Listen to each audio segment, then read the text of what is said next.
পাগল পাগল পাগল বাসার সবার কাছে আমি এখন একমাত্র পাগল। পাগল ছাড়া আমার আর কোনো নাম নেই। বেকার সময়ে বসে বসে ফেসবুকে রিলস ভিডিও দেখতাম, আর তখন দেখতাম যে এক মুরগি পালতেছে, কবুতর পালতেছে, হাঁস পালতেছে, বিভিন্ন গ্রুপ পাখি পালতেছে, কত গ্রুপ যে চোখের সামনে আসতো রিলসে। তারপর এগুলো দেখে দেখে নিজেরও শখ হইল যে না, আমি 2টা মুরগি পালবো। সেই শখের বশে আমি 3টা মুরগি নিয়ে ফেলছিলাম, আর সেই মুরগিগুলা নিয়ে আজকে প্রায় 1 বছর অবধি ওগুলার আমি পালতেছি। ওগুলার পিছনে বেকার সময়গুলা কাজে লাগাইতেছি। আর বাসায় তো যত যত গালি আছে, যত কিছু আছে, 24 ঘন্টা আমি ওগুলা শুনতেছি। কারণ শহরে থেকে এসব হাঁস মুরগি পশু পাখি পালন করা একদমই সমস্যা। তাও আমি আমার রুমের বারান্দায়, ছোট একটা বারান্দা আছে, সেই বারান্দার মধ্যে একটা খাঁচার মধ্যে আমি 3টা মুরগি পালি। আর ওই মুরগি 3টার জন্য আমাকে দুনিয়ার কথা শুনতে হইতেছে। তারপরও আমি আমার বেকার সময়কে কাজে লাগানোর জন্য মুরগিগুলো রেখে দিছি। দুনিয়ার যে কত কথা আমাদের শুনতে হইতেছে, পাগল ছাগল হইতে শুরু করে দুনিয়ার আজগুবি আজগুবি সমস্ত কথা আমাদের শুনতে হইতেছে। কারণ এর কারণ একটাই, যে শহরে এগুলা পালা সম্ভব না। এগুলা গ্রামে যারা থাকে তাদের জন্যই সম্ভব। তো শহরে থেকে এগুলা রাখা সম্ভব হয় না। তারপরেও আমি কি করবো, আমার তো আর বেকার সময় কাটতেছে না। তো বেকার সময় কাটানোর জন্য আমি এগুলার পিছনে সময়গুলো কাটাই।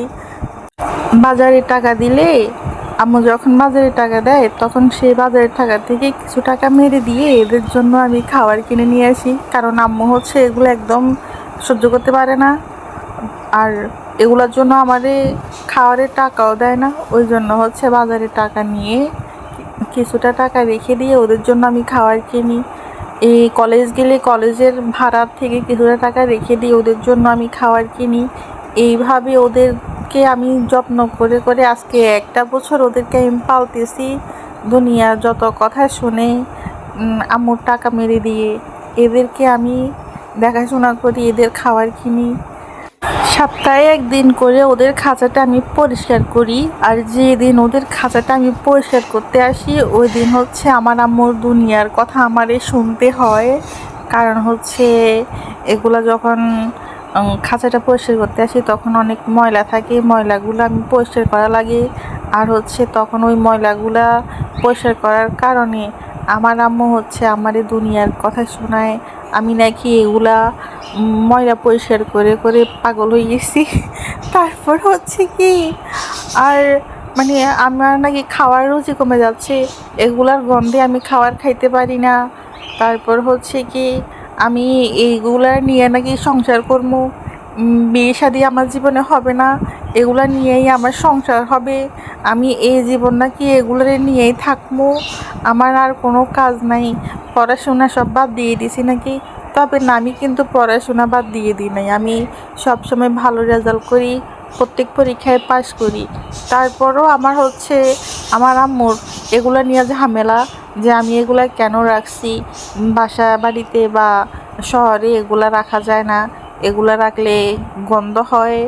তো দুনিয়ার কথা শুনেও আমারে এগুলা রাখতে হয়েছে। কারণ আমি তো আমার সমস্যাটা জানি। কারণ আমার সমস্যা আমার যেহেতু পড়ালেখার বাইরে পড়ার সময় পড়তেছি, কিন্তু যখন বাকি সময়টা কাটতেছে না, এই মোবাইল ঘাটাঘাটি করতেছি। তো মোবাইল ঘাটাঘাটি না করে আমার কথা আমি তো একটা সময়, এই যে মুরগিগুলো পালতেছি, এগুলোর পিছনে একটা সময় দিচ্ছি। এটা আমার বিনা কারণে সময় যাচ্ছে না। এই বিনা কারণে সময় কাটানোর থেকে, মোবাইল দেখার থেকে আমি তো মনে করি যে এই মুরগিগুলোর পিছনে যে আমি সময় দিচ্ছি, এগুলাকে ছোট থেকে বড় করছি, এই সময়গুলো আমার ভালোই গেছে। তো ছোট থেকে এগুলা যে আস্তে আস্তে আমি বড় করছি, এগুলো আসলে এই যে সময়গুলো আমার গেছে, এগুলো অনেক ভালোই গেছে। তো আমারে যতই গালাগালি করুক, যতই আমারে কথা শোনাক, তাও আমি মনে করি যে আমার সময়টা ভালো যাইতেছে। এদেরকে নিয়ে আমার অবসর সময়টা আমি এদেরকে দেখি, এদেরকে খাবার দেই, তারপর হচ্ছে সপ্তাহে একদিন এদের খাঁচা পরিষ্কার করে দেই। তারপর এরা যখন ডিম পাড়ে ওগুলা দেখতে আমার অনেক ভালো লাগে। তো সব মিলে আমি মনে করি আমার সময় ভালো যাচ্ছে। তো আমার আম্মু আমারে যতই গালি দেক আমার কোনো সমস্যা নেই। আমার